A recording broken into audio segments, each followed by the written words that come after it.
विचार लोगों का मन में ये था कि अमेरिकन फोर्सेस उसमें एम्ब्रॉयल हो जाएंगी, एक और वियतनाम होगा। हाँ। वो वियतनाम नहीं हुआ।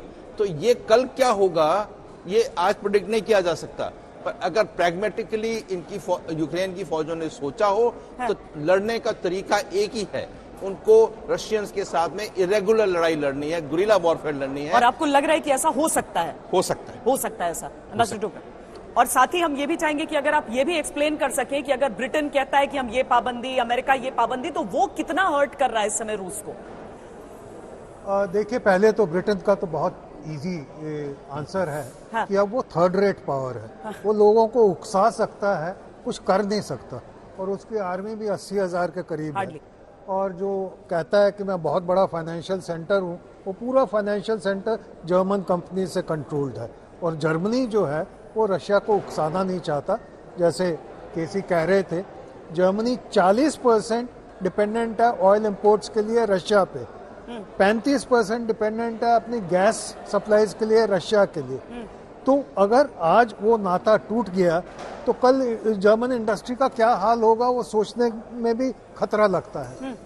पर दूसरी चीज जो है, जो मेन मुद्दा है कि देखिए, एक फॉग ऑफ वॉर कहते हैं, और फॉग ऑफ वॉर में डिसइंफॉर्मेशन कितनी होती है, इंफॉर्मेशन कितनी सही होती है, ये इमीडिएटली पता नहीं लगता, जैसे जनरल साहब अभी कह रहे थे।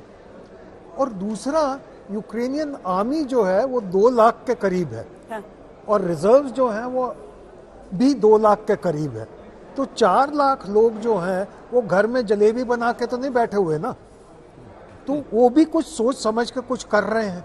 और उनको नोटिस था पिछले 8-10 महीने से, और उन्होंने ट्रेंचेस भी बनाई और भी कई ऑब्स्टेकल्स किए। तो ये नहीं है कि वो they were caught unprepared, they have been anticipating this. और दूसरी चीज हमको ये सोचनी चाहिए कि बॉर्डर से लेके कीव तक या मेजर सिटीज तक डिस्टेंस इतना ज्यादा नहीं है। तो जैसे उन्होंने कल रात को एक एयरपोर्ट कैप्चर किया, यूक्रेनियन आर्मी ने जाके उनको खदेड़ दिया। वो हमको समझ नहीं आ रही, चेर्नोबिल, क्योंकि वो न्यूक्लियर प्लांट है, इसलिए सारे वो सोच रहे हैं कि चेर्नोबिल उन्होंने कैप्चर कर लिया। कैप्चर बहुत चीजें करेंगे, किया भी होगा, पर जो रिएक्शन है उसमें टाइम लगेगा। और दूसरा ये है, हमको ये भी सोचना चाहिए कि जो एग्रेसिव आर्मी होती है, जो एग्रेशन कर रहा है, हाँ। उसकी रेशो ज्यादा होनी चाहिए। हाँ। पर जो खबरें आ रही हैं उसमें कोई 1 लाख कहता है, कोई 2 लाख कहता है, उससे ज्यादा किसी ने नहीं कहा।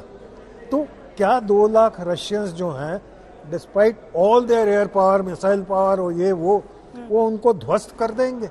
जबकि नेटो डायरेक्टली इन्वॉल्व नहीं है, पर indirectly intelligence information, satellite information, पता नहीं क्या क्या उनको सप्लाई कर रहा है, और छुप के क्या क्या कर रहा है ये भी हमको नहीं पता।